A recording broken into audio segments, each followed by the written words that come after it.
Welcome into 49ers Access. My name is Sterling Bennett, and today we're going to recap day number 9 of San Francisco 49ers training camp, including another excellent day from Brock Purdy, the emergence of Ricky Pearsall having his best day of camp thus far, and 2 more injuries, major ones that could become even bigger for the team if they are indeed serious, happened today. Going to get into all of that as the show progresses, but don't forget to like, share, and subscribe to the show and leave us that 5-star audio podcast review. And let's dive into a Saturday edition of 49ers Access, detailing everything that happened at San Francisco 49ers training camp day number 9.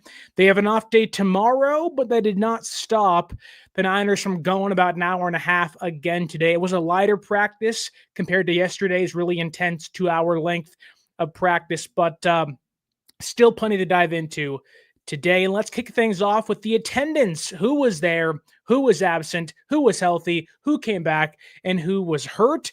Jordan Watkins, rookie wide receiver, returned today, so a good sign after missing yesterday's practice. Jair Brown also returned. He was playing starting safety with the first-team defense today, so good stuff there. And Austin Pleasants, who limped off the practice field yesterday, returned in what has become a very interesting position because Andre Dillard is still out, the backup right tackle or the assumed backup right tackle, and Colton McKivitz was a new addition to the absentee list. He did not practice today. We're not exactly sure, but the assumption is he's getting some rest. Nick Bosa also did not practice.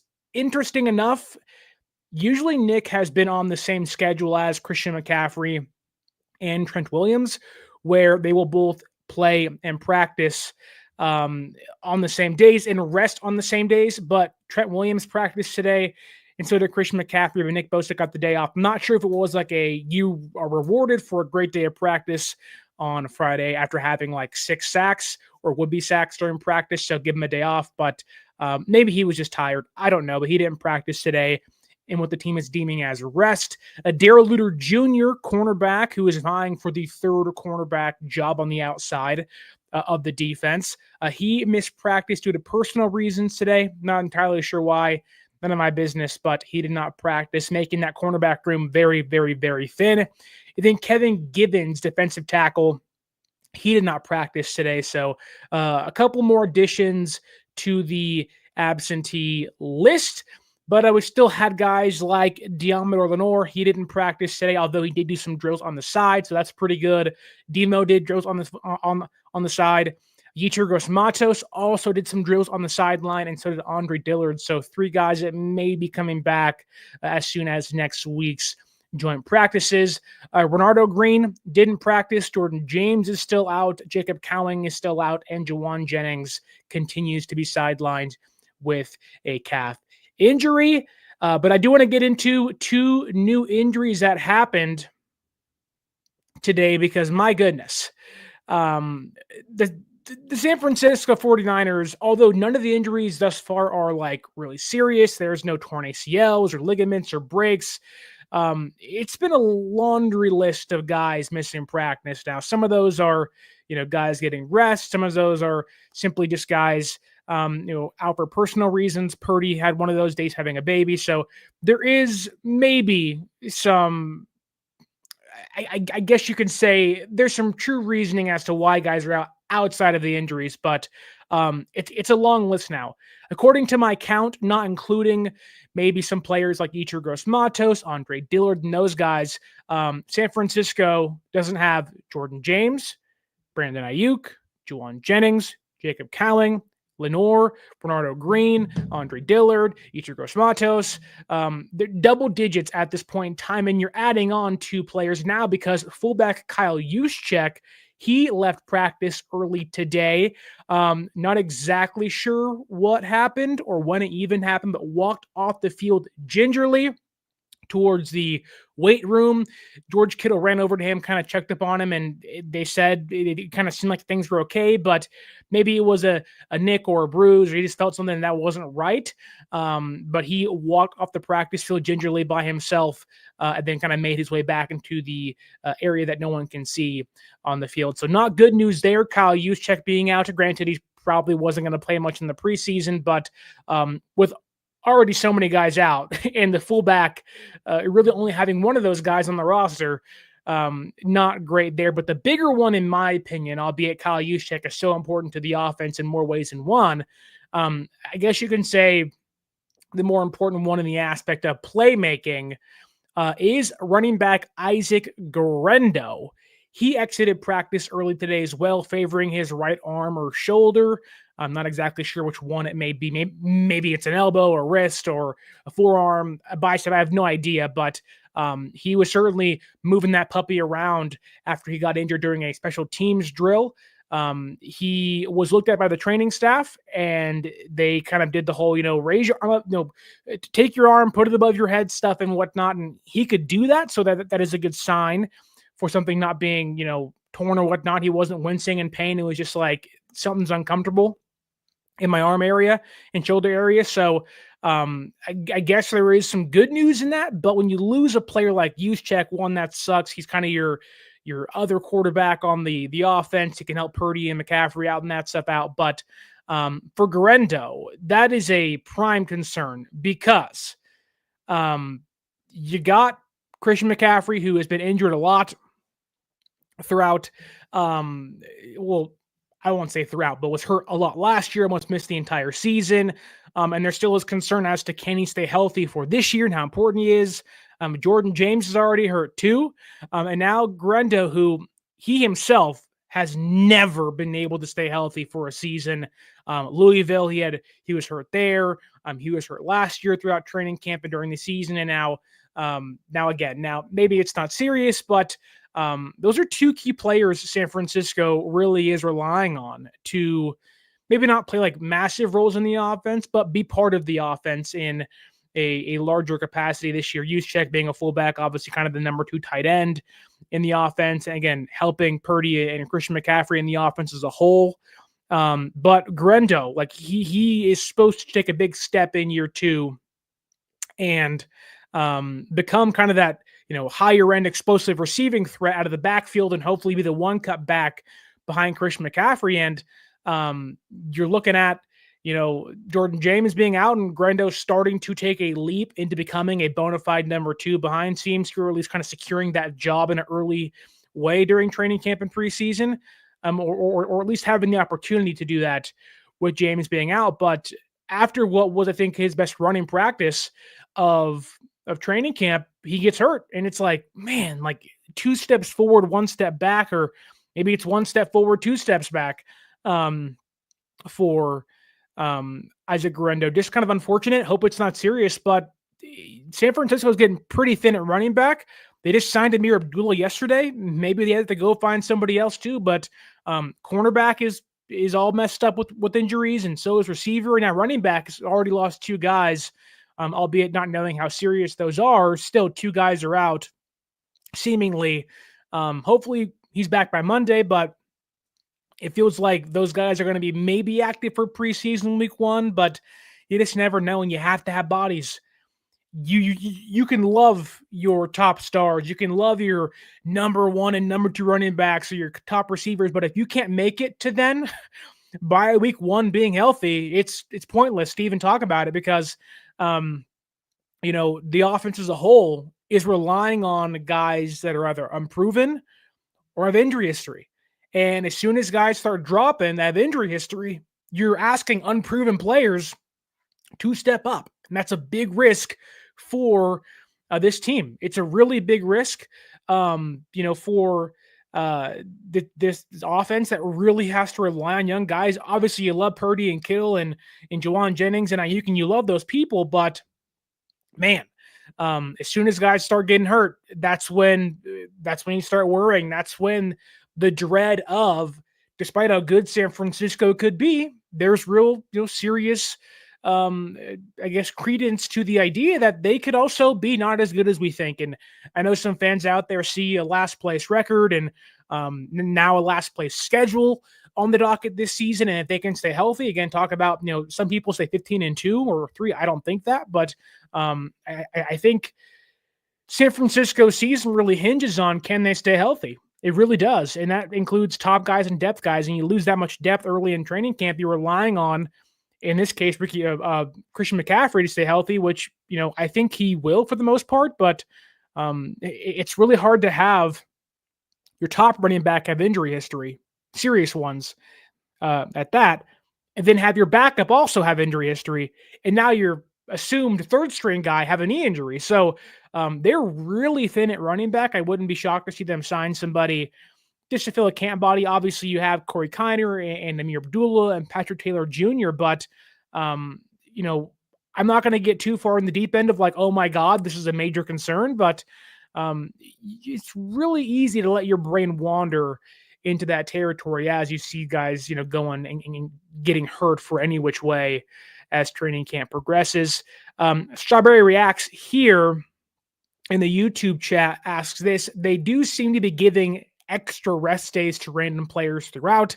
I think they're trying to keep everyone fresh. I think that too.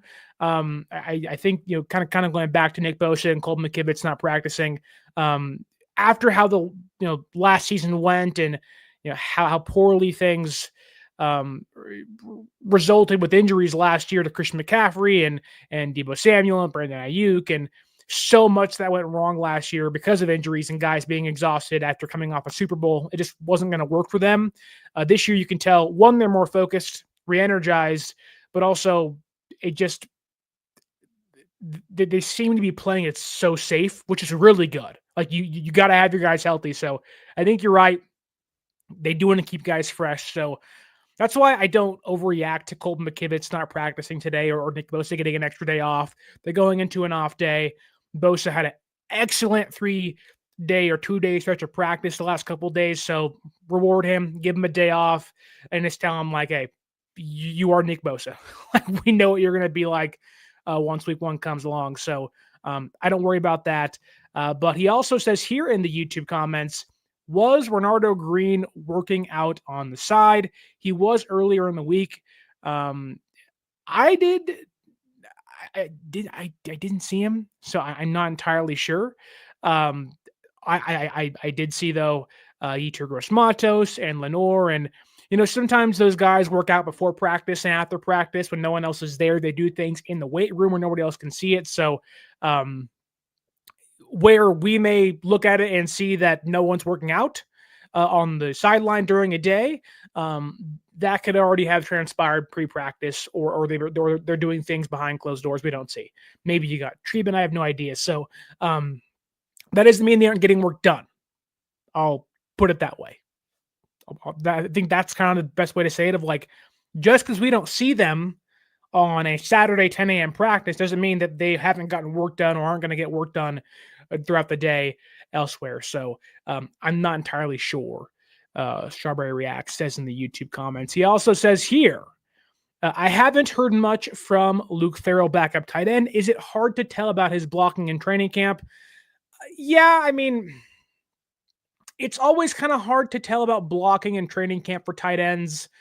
I think unless it's like a glaring issue of like they aren't a great receiver or they don't know the offense and they're getting yelled at and screamed at. Now, I can tell you this, Luke Farrell has, and really shouldn't be expected to be this, but is not a good receiver in any way of the, way of the word.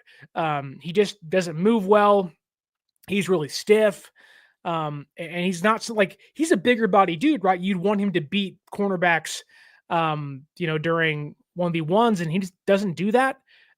Which he wasn't brought in to do that, so that doesn't bother me too much. But, he's supposed to be the inline guy, free up Kittle to go be a receiver, which I hope that's the case.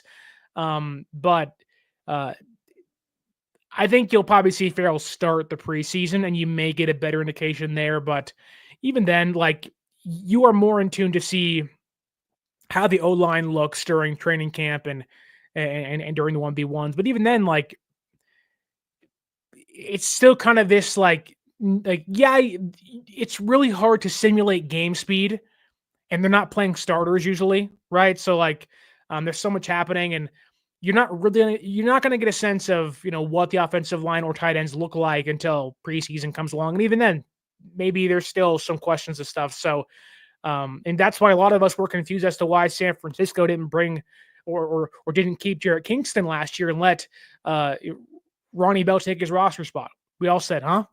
Why? What's going on?"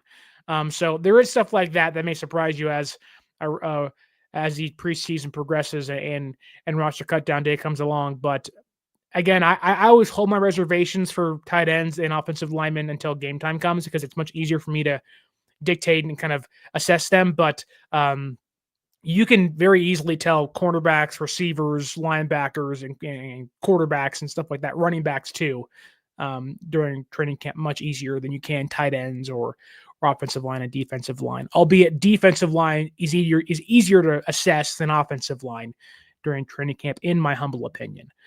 Moving along, though, to the rest of my notes, because the cornerback rotation continues to get thinned out. That sucker is spread thin. We're talking with like 7 eyes, thin, because Lenoir is not practicing. Bernardo Green's still out, and Darrell Luter Jr.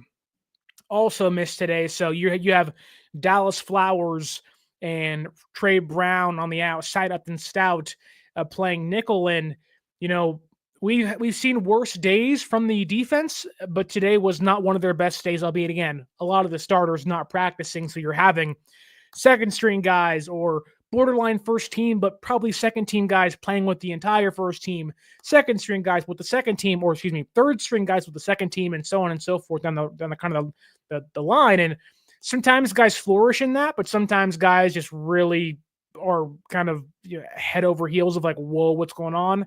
And today I think it did show. Like, there was a clear cut talent discrepancy of the offense, who didn't even have Ayuk and Jennings and Cowing, but still got the better of the defense over and over again. And yeah, you can talk about no Nick Bosa too. So there is some context as to why the offense was so good, but the defense, man, it was just. I think it'll look better come preseason, but the last couple of days have not been kind to Robert Saleh's unit. But before we get into the actual takeaways of the practice, including Purdy and Pearsall and Watkins and some rookie standouts, I want to let you guys know you can go to SeatGeek.com. Find yourself some tickets for Niner games, baseball games, some concert tickets. Maximize that last week or so of summer before the kids go back to school. Find yourself some tickets and use promo code 49ers Access, 49 ERS ACCESS at SeatGeek.com to save yourself $20 off your first purchase. I use it all the time. My wife uses it. My brother uses it. And it's right here on your screen. And I'm giving you a free discount. Use that promo code and save yourself some money. It can maybe afford you parking or a beer or maybe some dinner. It'll help cover the cost in some way. Why would you not want to use it? I am someone that's always finding ways to save money. I use the Upside app. I use my promo code at SeatGeek.com. If you can save yourself any money nowadays, it really helps out. So use that promo code and save yourself $20 off your first purchase. A Niners fan in the YouTube comments asks this. So you're worrying about the Niners not making the postseason. I'm not worried about that. I'm really not I think I had San Francisco going, 11-6, 10-7 in my schedule release predictions. And I think they're going to be good. I don't think they'll be 2023 good, but it's a younger defense that should come on late in the year if they can get off to a hot start. Like, San Francisco is playing a really easy schedule. I think San Francisco will make the playoffs. I don't know if it's division or a wild card, but they're in a good place. I just think that they're in the early stages of kind of gearing things back up. Shanahan called it a 3-year window for a reason. They're kind of in that year one right now. So I wouldn't expect fireworks in year one, but they still have a heck of a talented roster. So I think San Francisco makes the playoffs. I just don't know if that's going to be at 10-7, 11-6. But I would by in no means predict 50 or 15-2 or 14-3 by no means. But let's get to the offense for the day because it was cooking. It was humming along because Brock Purdy today was, again, perfect. Brock Purdy has had a really, really strong week of practice, 11 for 11 on the day. And that's without having Jawan Jennings and Brandon Ayuk and Jacob Cowing and, he had Russell Gage and company, but Purdy really kind of honed in on Ricky Pearsall today, and they had themselves quite the performance. Of Purdy's 11 completions, 4 of those went to Ricky Pearsall, and they were eating up the middle of the football field, especially deep down the football field today over the middle. They were in sync. They were in lockstep. The chemistry is certainly there. We're never going to know, but I do think that we really, people walked into the year already jaded towards Pearsall because, a receiver in the first round. Then you never got to see him until late in the year, or at least halfway through the season against Kansas City, week 7 or 8. And he didn't pick up things until late in the season. So he never got that full training camp and the full OTA sessions to kind of prove himself, kind of figure out himself and his role in the offense, integrate himself and grow. And I think we are starting to see what he would have may have looked like in some form or fashion had he had the opportunity last year during preseason and whatnot. But they were chain linked together today. Their most notable play was a deep crosser over the middle. Purdy hit Pearsall, threw it before Pearsall even got out of his stride. It was or out of his break. It was boom, bang. They know where each other wants to be at any given time. And it was great to see. You want to see Pearsall take that next step. And a big part of that is finding chemistry with Brock Purdy. And Purdy kind of talked about it yesterday about, Pearsall really didn't know where he needed to be early on. And that was a kind of a domino effect of being shot during the offseason and not having the OTAs and preseason stuff. But now that he has it, you are seeing Purdy and Pearsall and their chemistry build and grow. And it was on full display today. Again, Purdy finds Pearsall over the middle, out of his break, right in stride, bang, and he was off to the races. I'm not sure it would have been a touchdown, but it certainly would have been a near touchdown, maybe a touchdown. Not sure though. But it was a big game. Pearsall was celebrating, putting his hands. They were having a good time. He beat Dallas Flowers in coverage. But it was a good day, a really good day for Ricky Pearsall. But Purdy also found Christian McCaffrey, who McCaffrey has had a pretty polarizing training camp. He's not having play after play after play where it's home run after home run after home run, but there's been these big kind of flash plays every practice or once every 2 practices, and you're oh, there's Christian McCaffrey. And today was one of those days. Purdy found McCaffrey for a big gain while being guarded by Luke Gifford, which may not be a big test for Christian McCaffrey, but still, there's going to be times in games where he's against linebacker 3s and linebacker 2s and just beats them off the jump. And I think, at least I'm hoping, that the offense, although may become a more pass-heavy offense this year, I think Christian McCaffrey should be a big part of it. And really needs to be. He'll push back on the idea that the reps aren't too much for him, but that's just who he is. I think if San Francisco wants to keep him fresh, utilizing him as a receiver, whether it's out of the backfield in the slot, all of that makes sense for him, and really to maximize his skill set too. Yeah, he can be a big check down option for them, but really McCaffrey on wheel routes and quick outs and screens, all these things that he can do that make him so versatile. And again, a offensive player of the year winner for a reason. I hope they utilize those things this year because I don't mind them putting more on Brock Purdy's plate, but it would really help if you had Christian McCaffrey out there. And if you can keep him healthy via the way of as a receiver, then by all means do it.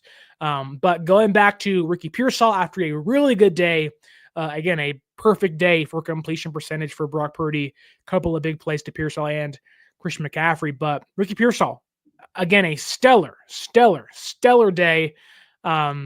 5 receptions on 5 targets, 4 from Purdy, 1 from Mac Jones. And I think that, you can poke holes and say, well, the secondary is not great. And they have 3 starters out, and Mustafa and Lenoir and Renardo Green, and you'd be right. But that doesn't really matter to me.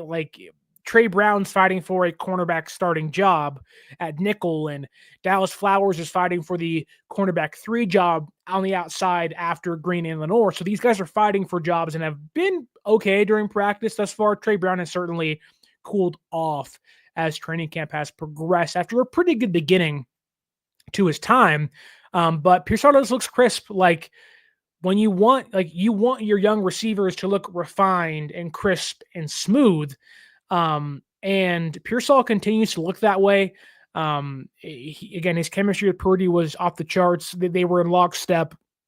But also, Pearsall, I don't know if it's like the pressure of needing to have a big year or the kind of fire in his gut to I have to prove myself this season, but you can tell that he's pushing himself really hard. He's redoing reps with Brock Purdy during warmups. He's giving it 110% during practice, which again, you can maybe say, chill, you were already hurt once, don't do it again. But that's the effort that makes you better at the end of the day. And Pearsall has done that, and he's already showing signs of growth, and he's already kind of becoming one of Purdy's favorite targets in training camp so far. So it's really good to see. Obviously, we will see if that continues once Jennings comes back and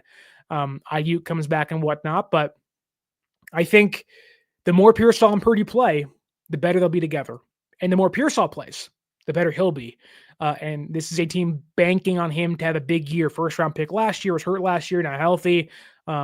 He's got to be part of the offense in a big way. I'm not saying 100 catches, 1,500 yards, but he needs to be a guy on 3rd and 6. Can I go to you in a big play? He needs to be a guy that can get you some big plays when it matters most. And it was also nice to see today that they utilized him more than just as a receiver. He was utilized twice in the running game on end arounds.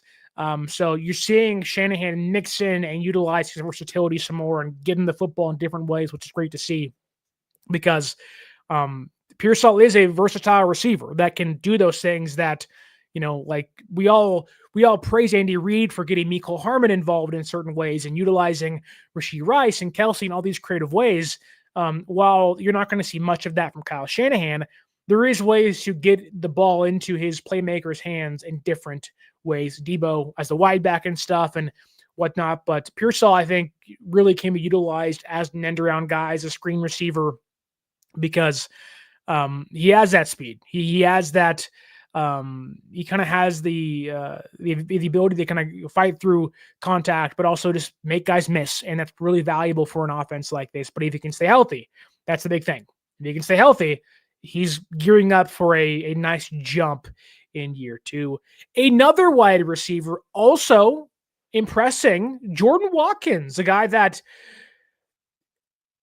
probably won't play much because Kyle just never likes to play young receivers. And, in a room that's fully healthy, probably becomes the 5th or 6th guy in that room. And you can certainly make the argument where Kyle relies on Russell Gage more than he would Jordan Watkins, or if Jennings is back and you have Demarcus Robinson not suspended and you have Pearsall in the fray, Watkins becomes a 5. And if Cowing's back, Watkins is a name you continually push down the depth chart, but he's looked really good.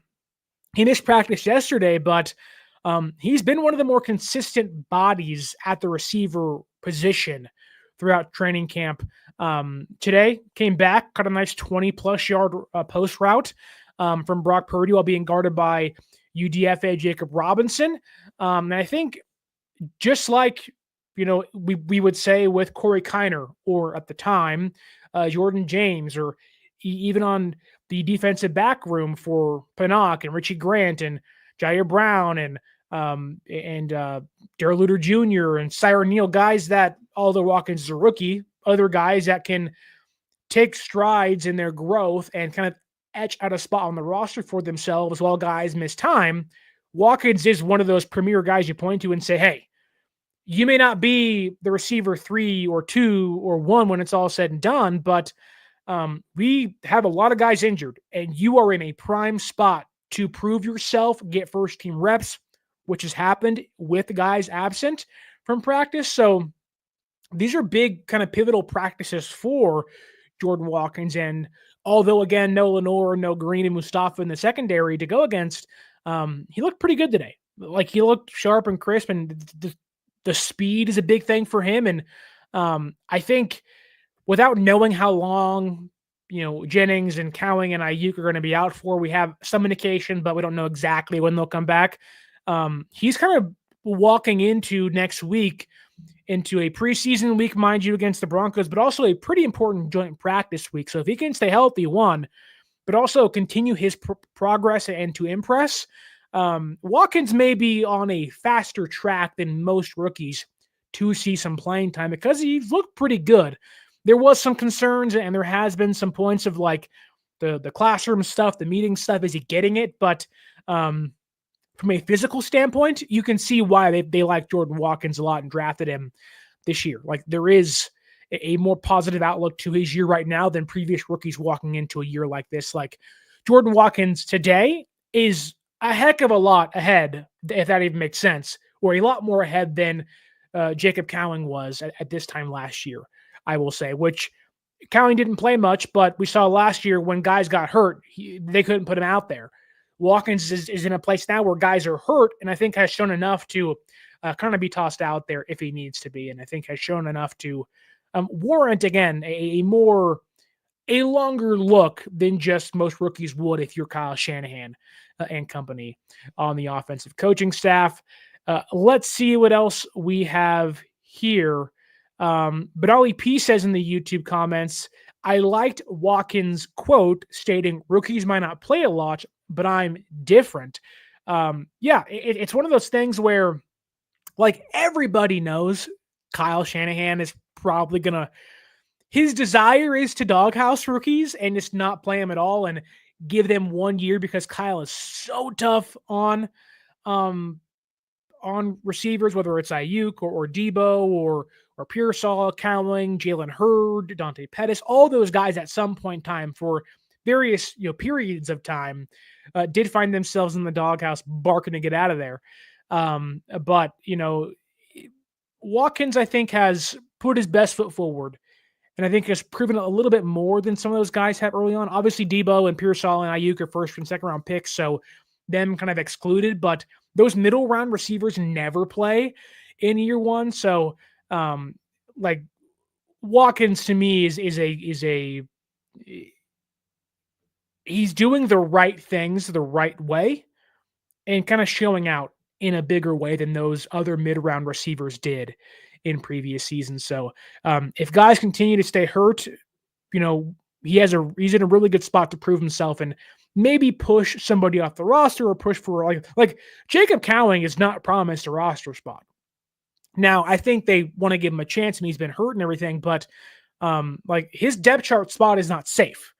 If someone's injured, like Robinson or Ayuk or Jennings, like Watkins, if he continues to grow and show some stuff, there's room for him to move up the depth chart, maybe for a kind of, I guess you can say, a very kind of 2-week period or maybe a month-long thing. It's not going to be solidified then, but he's done a lot of good work, and I think it's really impressive for him.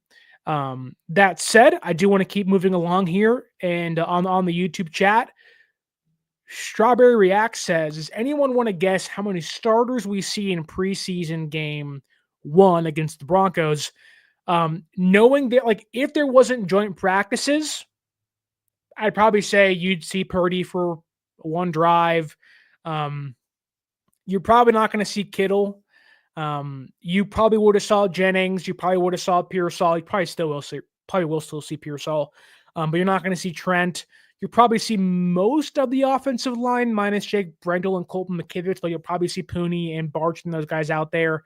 You'll see Michael and Collins and West. You probably would have saw Mustafa and Bernardo Green. You probably see Winters. But outside of like maybe 10 of those guys would play, but with joint practices, Shanahan may say, I value that so much more than the actual game itself. So probably about 6 may start, but also they're really thin at a lot of places and need these guys to prove themselves. So maybe I'm wrong. Maybe you do see 10 starters play with offense and defense combined, and you see Shanahan say, go win your job. Go prove to me you can play. So, but I am, because they're so young, I don't even want some starters to play. I want to see young guys out there balling out against the Broncos and the Raiders during joint practices. Papa J in the YouTube chat saying, like and subscribe. Yeah, like and subscribe, folks. And yes, Papa J, what's up, brother? Hope you're doing well on a Saturday. What is it, afternoon now? Today flew by. Today flying by. But man, Strawberry React says, I would say Cowing's spot on the 53 is saved, but based on his progress in OTAs, his spot on the depth chart is tentative. 100% agree. Let's move on to the running back position because Isaac Guerendo gets hurt. Christian McCaffrey, his job is safe. We know this. Jordan James is already out. He doesn't leave many guys in that room. Amir Abdullah's out there, and he's got some fresh legs, and that's great, but he's not making the roster. You like Patrick Taylor Jr.? He can do special teams. He was on the team last year, and he showed some things. He wasn't great, but what do you expect from the RB4 on the depth chart? But Cory Kiner, UDFA from Cincinnati, he a Bearcat boy. He's a good running back. Should have been drafted. Don't know why he wasn't drafted. He's a stud. And like Jordan Watkins now, with guys hurt in front of him, he's in a good place to prove himself to make the roster. But I'll tell you this, the one trait, especially on offense, like defense, you look for aggressiveness and violence. On offense, mainly at running back and receiver, those guys, you look for, do they want contact? Do they invite contact? Do they seek out contact? How do they work after and amidst contact? Cory Kiner's one of those dudes. Like we all applaud, the Yak Bros and the way Kittle plays and the way Debo played in his prime and Ayuk plays and Pearsall at least showed to play last year, and Christian McCaffrey plays and all those things. Cory Kiner to me, although is not those guys talent-wise, you're looking at a UDFA that I would not be shocked makes the roster. I don't know where his value is outside of running back. He isn't really a special teamer. So maybe they value Patrick Taylor over him. But if Guerendo and Jordan James are out or injured, we have seen in many years under Kyle Shanahan, UDFAs, Matt Breida, Elijah Mitchell, late round picks, Jordan Mason, guys take pivotal reps and big moments for this team and for this offense and become RB1s like Elijah Mitchell did. So, I'm not saying Kiner is on that path, but the way he plays, the energy he plays with, the invitation of contact that he constantly hands out during practice is just something Kyle wants and likes. He was a guy in the pre-draft process I wouldn't draft in mock drafts, but I was like, this guy is just a Niner guy through and through. He's probably should have been a 5th-round pick, 6th-round pick, and just wasn't. So you're talking a guy that, maybe not in year 1, but maybe in year 2 and 3 and whatnot, that could actually give you some pivotal runs here or there. And he has to grow still. He's a rookie, UGFA for a reason, right? But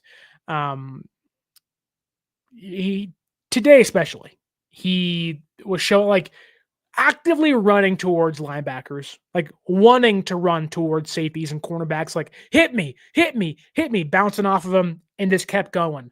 And so He's a smaller guy. He's not going to be, Jordan Mason all jacked up, or he's not going to be prime Steven Jackson or Frank Gore by any means. But, um, man, Cory Kiner's fun. I am like, there are, again, this team is really young, and like you're looking at a lot of rookies to kind of glow during the preseason games. But Cory Kiner's amongst that group. Like you have Pearsall, you have Watkins. Hopefully Cowan gets back soon, and Guerendo, and then you have Jordan James. But Cory Kiner belongs in that chunk to me. He's really fun to watch on the practice field, and hopefully it translates to the actual preseason games.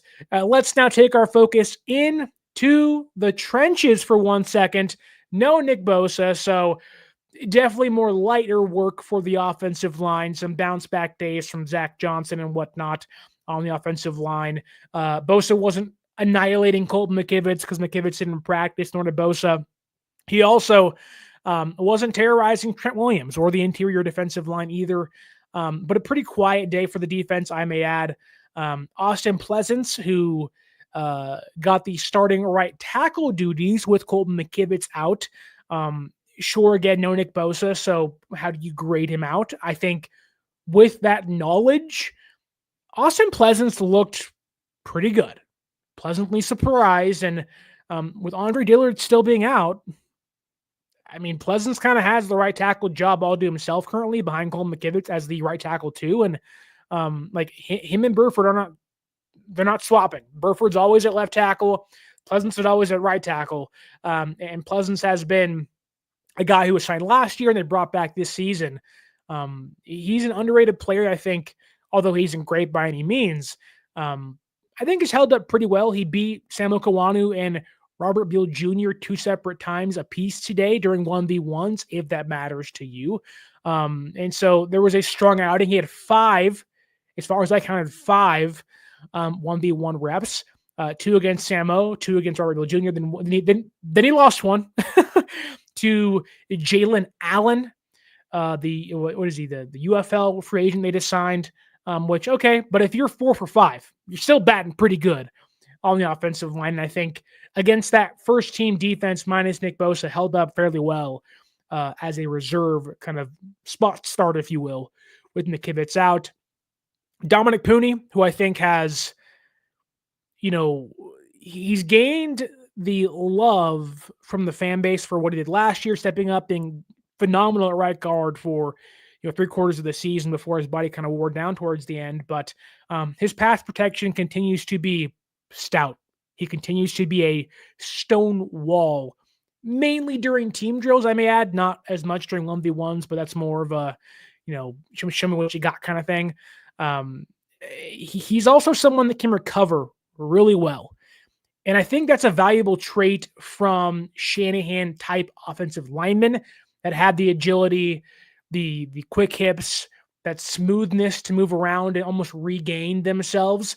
Now, those guys may lack anchor. Those guys may lack strength, especially on the interior. But, Puni, I think he's a good mixture of what you want. Strong dude, pretty sturdy. He's not going to get bull rushed too much at times. But he also has the ability to recover. Today he was beat by Khalil Davis, moved his legs, moved his feet, turned his body, got back in front of the defensive tackle, and kind of saved the quarterback from getting tapped for a sack. So it was a pretty good day for him. I would say his low light was kind of getting bodied by CJ West, but outside of that one place, had a pretty consistent, good training camp for the second-year right guard. Then there's Alfred Collins, who I know I talked about yesterday, the ups and downs of him and the slow start he had and how the injury held him back and he's playing catch up and all those things are still true. And you can tell, again, I don't know if it is because of all the contextual, things that have held him back and cost him time, but he's slowly, really slow, like molasses slow, like walking in tar slow, oh my God, come on, brother, get the concrete off your legs, starting to pull himself out of the rut he's been in. And I think Yesterday wasn't great to begin, pick things up later. Today, kind of the same thing. He got beat a few times during 1v1s to kind of then pick things up later in the day. He had a pretty nasty spin move on Drew Moss to win a 1v1 rep, then beat Connor Colby later in the day. So there's progress, but it's like you're just pulling teeth. Like, come on, brother. Come on. You're a second round pick for a reason. Come on. Like, we're almost there. Just keep pulling as hard as you can. It's like playing tug of war, and he's just pulling as hard as he can against you, and you're like just trying to get the best out of him.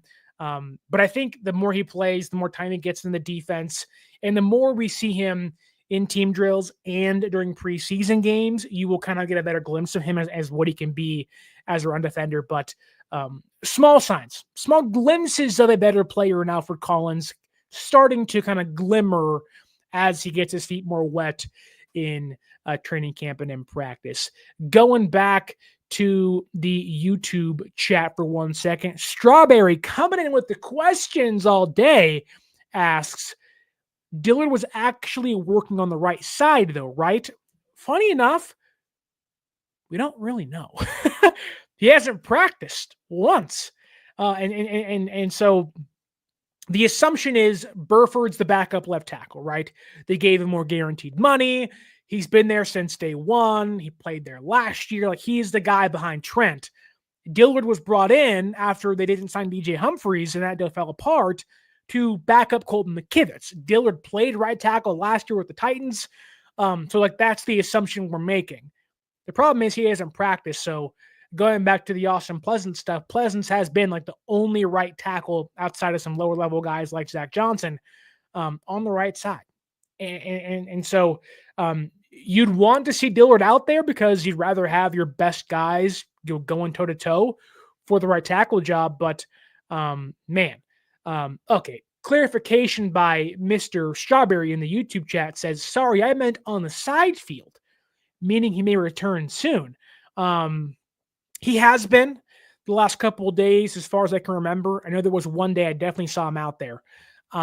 So there are some signs he's getting better. Again, San Francisco is playing the injury stuff timidly. Is that a word? Timidly? Timid? What is the present tense form of timid? or the active tense form? It's not important. Verbs are hard. Anyways. Or is that an adjective? English is dumb. It's such a dumb language, but I speak it, so here we are. He has been doing some work on the side field and whatnot, but they are wanting to gear things up for joint practices, so they're holding a lot of guys out. My assumption is we're going to get some of these guys back soon, probably back on Monday or kind of Tuesday, Wednesday's walkthrough to lead into Thursday's joint practice against the Broncos. So they've kind of hinted towards that of like, we're holding these guys off to make sure they are completely healthy, then they'll come back next week. So we'll see. I think we are guaranteed to get Lenoir back next week. They were pretty open about this being like a 3-day off period for him. Then he'll come back during Monday's practice. So yeah. And Rob D, thank you. Timidly is a word. It's an adverb. Thank you, Rob D. This is why you're here. Be my spell check. Be my Grammarly. Thank you. Thank you so much. But man, let's continue on in the notes I have, because let's go from the trenches out to the secondary. Some smaller notes on the day. Siren Neal has been getting work at cornerback and safety. Maybe a reason as to why San Francisco felt comfortable cutting Jalen Mahoney a couple days ago. But he has now gotten his second interception of training camp, this time picking off fourth-string quarterback Carter Bradley on a ball intended for Jordan Watkins. Also, not sure why with the injuries to running backs and receivers and cornerbacks that we have fourth-string quarterbacks. I know Shanahan likes those things. To be frank, Mordecai has been pretty bad, like really bad, like unplayably bad, like a lot of turnovers, picks and whatnot from Mordecai. Carter Bradley also isn't good either. Cut one of them, preferably Carter Bradley. Don't know why he's there besides his dad being Gus, but with so many guys getting hurt, you need a roster spot. Like, come on now. Why are we not signing other guys that can fill some needs for us, at least to give us some bodies healthy? I get it. You want to have 4 quarterbacks because Purdy's probably not going to play during the preseason, or at least not as much in the preseason. But okay, that's fine. I just like he's not making the roster, so maybe you cut him later and whatnot. But like, and if they weren't so injured, I wouldn't care as much. But with Guerendo being now injured and Juszczyk being hurt and Cowing and Ayuk and all the injuries they have, do you really need to have a 4-string quarterback? They don't practice anyways. They're just there. They rarely practice. They may get 1 or 2 reps a day. Hence why his interception is like, really, dude, you have like 5 passes. That's what you do with it. But I digress. I'll get off my soapbox for a second because Jacob Robinson, UDFA at a BYU, has been having a really good training camp. Now, again, working with the 3s and the 2s at times, but continues to be around the football, making plays. Got beat earlier in the day by Jordan Watkins, but also then peeled it back and got a PBU on a curl route intended by Jordan Watkins. And so you see the kind of give and take with him as a young defensive player. But I'm pretty impressed with Jordan, or with Jacob Robinson, excuse me. He has, again, he's looked better than a UDFA should look through training camp. There's ups and there's downs, but I do like what I see. I do like what I see. Wow. Let's see. Benali P says here in the YouTube chat, the last time the Niners had a bad 3 QB, a bad quarterback 3, no one could figure out why he was on the roster. He made the NFC Championship game that year. Okay. I will say this, though. I can't speak for everybody, but I wouldn't say Brock Purdy was a bad quarterback 3. I know his first rep felt like the wrong side handoff to Jordan Mason during the preseason game against the Vikings. But to his credit, he beat out Nate Sudfeld in preseason, which, clearly there was a reason as to why they kept him. But the difference is they also weren't paying a quarterback $53 million that season. It was, yeah, we like Trey, but don't really trust him. We don't love Jimmy, but we trust him more than Trey. But we do like Brock Purdy. So there's some more context as to why that's the case. And Strawberry out here just having to dig some more, just take some more digs, saying, are you sure, Sterling? Maybe Carter's challenging Purdy for the quarterback 1 job. That's it. You're banned. You're banned. Get out of here with that crap. I'm going to put you in the user timeout on the StreamYard we're currently on. Oh, man. Kenny 49ers, what's up, brother? Happy Saturday. He says, Jimmy G is a saint. Not literally. Devontae Adams loves him. Tell me that, or come back to this once Matthew Stafford misses time and Jimmy G's throwing hospital balls again to Devontae and can't hit him on the sideline down deep against the Lions when they were in Las Vegas together. Man, I know it was the Raiders and it was dark times, but my God. Just, I am shocked. 1, they're back on the same team, but 2, Stafford's already injured. He is 1 hit away from it being Jimmy G versus Brock Purdy at one point this year, which would be awesome. Be pretty fun to see. But for as much as we're talking about Niners injuries and their season hinging on the health of their roster, the Rams are 1 hit away from it being just up in smoke. If Stafford's down and Jimmy G is fine, but they're not winning 11 games with him. They're not winning 12 games in the NFC West with him. And it's they are 1 injury. And Stafford already has back pain. So anything could happen. For all the injury talk of San Francisco, the Rams are equally in that place, albeit mainly at quarterback. Continuing here, though, in my notes, because we have one final thing to talk about, and you know what it is. The kicking competition. I had to get a sounder for that. The kicking competition. some air horns, whatever, from some Young Money trophies playing in the background. Like that would be tremendous. But we are starting to see Greg Joseph pull away slightly. Joseph today goes 4 for 4, hit at 33, 38, 43, and 48. He was perfect on the day again. Jake Moody, how do you respond? You make it from 33, you make it from 38, you make it from 43. Uh-oh, Jake, here we go. He's set. Takes his new stance he has in now. The leg goes up. The ball is kicked. It's going.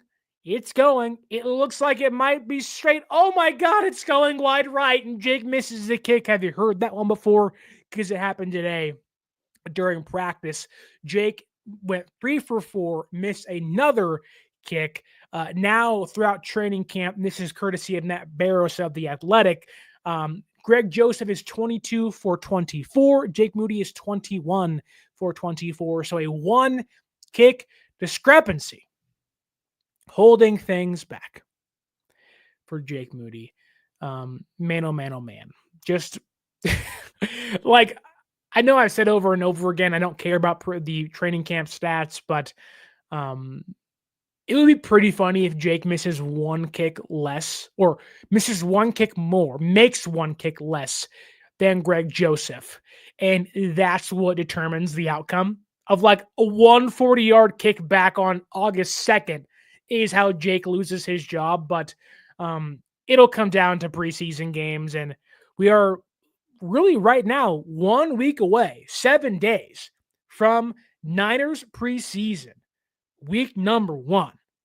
We get to see Talanoa Hufanga back at Levi Stadium, or at least back at the practice field. I don't know if he'll play during the game, but Dre Greenlaw, who's hurt again, please get healthy, but he'll be back for joint practices, hopefully. And we'll see a more private version of a reunion of sorts. McGlinchey's back with Denver, back at Levi's for the first time. So 3 ex-Niners now at the Broncos going to be back with San Francisco in joint practices. So I'm sure Nick Bosa's licking his chops, wanting to attack McGlinchey and whatnot, but also I'm sure you're going to see Brock Purdy and company wanting to beat Dre Greenlaw and Talanoa Hufanga. So that is a much anticipated day. I believe that's on Thursday. San Francisco has Sunday off. They are back Monday, Tuesday, have a walkthrough on Wednesday, a joint practice with the Broncos on Thursday, I think a day off on Friday, then a game on Saturday. Cannot wait. And Brady Coker coming in here with one final question. Brady, happy you're in here on the YouTube chat. He asks, how is Niners 7th round rookie Junior Burgeon looking? You think he will make the 53-man roster? Burgeon thus far has got a lot of work with the special teams unit. That's kind of a given. He was one of the best return man at Montana in college last year. The receiver room to me is like, if they're healthy, is really packed of names. Again, like just on paper, Ayuk, if he's healthy, is in there. Jennings, Demarcus Robinson. Then you have Pearsall, and you have Cowing, and you have Jordan Watkins. That's already 6 guys. Now, obviously, those guys are going to miss some time, and Ayuk's already hurt, and so is Jennings, and Robinson may get suspended. So there's room to kind of switch things up.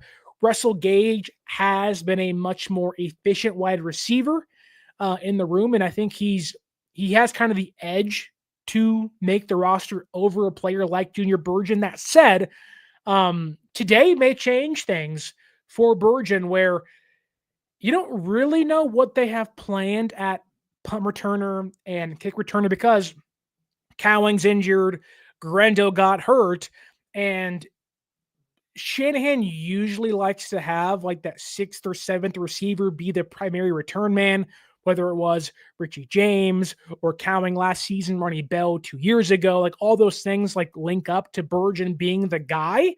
I think he is the most successful player at the position on the roster. He's taken a lot of the reps there. So I think a lot of his roster spot stuff hinges on what San Francisco wants to do with Russell Gage. and if they want to keep 7 receivers. Because Russell Gage, to me, should make the roster. But if they believe he can be a practice squad call-up each week, I can see that being a route they take while, say, Robinson is out or Ayuk is out. Now, if Ayuk begins the year on the PUP list, and Robinson's out for a suspension to begin the year, then I think Burgeon makes the roster just outright because they have room now for Gage. So a lot of it depends. But also I think Burgeon may be a player that can sneak through to the practice squad because he really doesn't give much as a wide receiver. He is a return man through and through. So he's looked fine. It's not been great as a receiver, but there's been some glimpses here or there. But his avenue to playing time, to being on the team, is strictly right now as a return man. And I think right now with Cowling being out and Guerendo now being hurt, he has a through line to that spot. But again, as a receiver, you're not going to see much of him. But maybe he balls out during preseason, but so far that hasn't been the case. There's been Gage, Robinson, Pearsall, and Watkins all looking miles ahead of him as a wide receiver. But great question. And I think a really good way to end the show. It was their last pick in the draft. It's the last topic of a Saturday rendition of 49ers Access. I want to thank Brady Coker, Kenny 49ers, Strawberry Reacts, Benali P, Rob D, so many more. Joe Carmack, also in the YouTube chat. Papa J, Bobo's in there somewhere, I'm sure, too, as well. Tommy Huxley, he's one of the fairies, a 49ers fan. And then a bunch of Facebook chats from F. John Jr. Zuchewski talking about the U.S. military conference tanking. I don't know what that's about, but I appreciate you being there. Happy Saturday. Hope you have a great rest of your day. Brady says here, appreciate the great detailed answer. I'm definitely coming back in here. You're very knowledgeable. Brady, thank you for saying that. We love the kind words. Hopefully you can like, share, and subscribe with the rest of the people watching and listening either on the YouTube or the audio podcast versions. You can follow us on social media at 49ers_access is the X or the Twitter. 49ers.access is the Instagram. And you can use that promo code right here on your screen. 49ers Access, 49 ERS ACCESS at SeatGeek.com to save yourself $20 off your first purchase. That's all I have for you today. Enjoy the rest of your Saturday. My first 53-man roster prediction coming your way tomorrow. You do not want to miss that. But until next time, my name is Sterling Bennett, and as always, stay faithful.